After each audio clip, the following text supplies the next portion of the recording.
Hi there, today I'm going to show you how to do cleaning cycles from a Canon Pixma MX495. Now this is nice and simple. It can be done using the printer itself and the buttons found on the front of it. First thing we need to do is get into the setup menu by pressing this button here, marked with a pair of pliers and a screwdriver. And then from here we can use the right hand arrow, take ourselves along until maintenance is there. Press OK. Now first of all we have nozzle check, which is like a test page. We're going to move on to the right and we have cleaning. So press OK to go into cleaning. Now this will take your printer a minute or so. And what it's doing is pushing fresh ink through the printer's print head to hopefully dislodge any dried or congealed ink that can be found there, improving the quality of your prints. So we'll give the printer just a minute.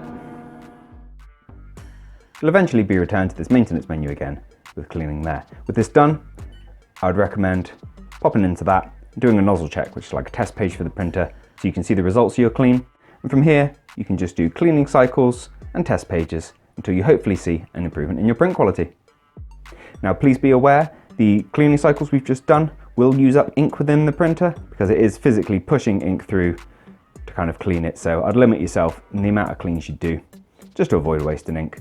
But to be honest, if it hasn't shifted in 2 or 3 cleans, there might be a more serious issue at play anyway. Now I hope you found this video useful. If you have, please do let me know with a like. If there's anything else we can help with, drop it down in the comments. Otherwise, thank you for taking the time to watch this video, and I'll see you in the next one.